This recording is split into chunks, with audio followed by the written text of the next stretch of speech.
This is very exciting to come to the Redeeming Love Church, and this is St. Paul Healing and Deliverance Crusade. We cannot wait to see what God is about to do. The place is on fire. People are worshiping. You can feel the anointing. It's like you can even cut through it. The presence of God is going to transform a lot of lives tonight, and we are very, very excited to be a part of this crusade.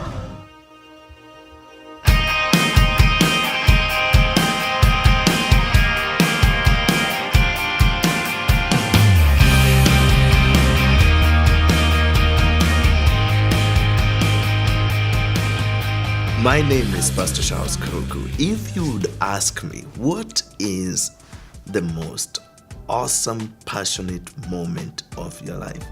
I would tell you one thing. I would say crusades. It's when we are doing crusades, when God is moving and there is such an incredible thickness of the presence of God. That is my top mountain moment. My mountaintop moment. I tell you this because during those moments, a 30-year problem can shrink to 30 seconds and solved right there in that moment of the glory of God. Mountains melt like wax. It is those moments that tumors begin disappearing and people who have in witchcraft, they get born again. It's in that atmosphere deaf ears open. It's in that atmosphere that cripples walk and great grace is released for transformation of things.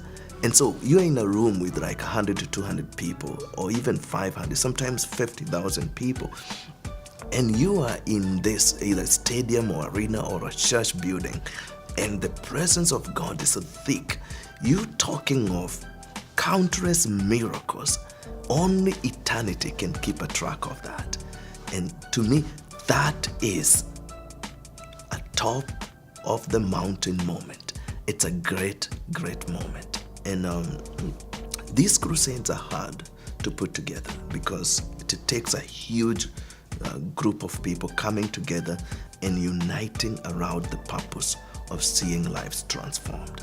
And so we have musicians, we have people who are ushering, we have greeters, we have intercessors, we have deliverance team, we have cashers, we have ushers, we have all kinds of help all over the place. We have technical people, and we have so much need for people coming together and working together and making it happen. And also we have great financial needs that come with this. But also a lot of prayer goes into this. Fasting, prayer, bathing the event with prayer, because demons are unleashed from the underworld and they just come to attack people left and right. And you can tell during crusade, it's not only a war, but it is also a time of taking spoils of the enemy and dealing with all kinds of forces of darkness that are trying to fight back. And so it's a great time, but also it's a dreadful moment. But with God, all these crusades are possible. And I look forward to even more crusades in the future. But I want to stop by and say this. Without your help, especially IOC, you provide us with ushers and greeters and cashers and intercessors and financial help.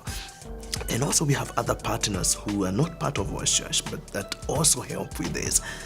Some come to volunteer for the crusade, musicians that come from other churches and bring us to that place where we can all come together and do this for the sake of the body of Christ. Without your help, these things will not be possible. And I want to say thank you. I believe God that the same fire that He is unleashing through these crusades is coming to your life as well. And you are going to receive an empowerment, a great empowerment, because of making something good happen for other people. God calls that a seed. And He says, because of that seed that you have sown in the life of others, away from yourself, God is going to return it to you, good measure, pressed down, shaken together, and running over. Thank you for loving God and serving Him, and also believing in this ministry and becoming someone who we can count on, so that as we launch even more aggressively in these crusades, that you will continue to be a part of a move of God that is going to change lives for eternity.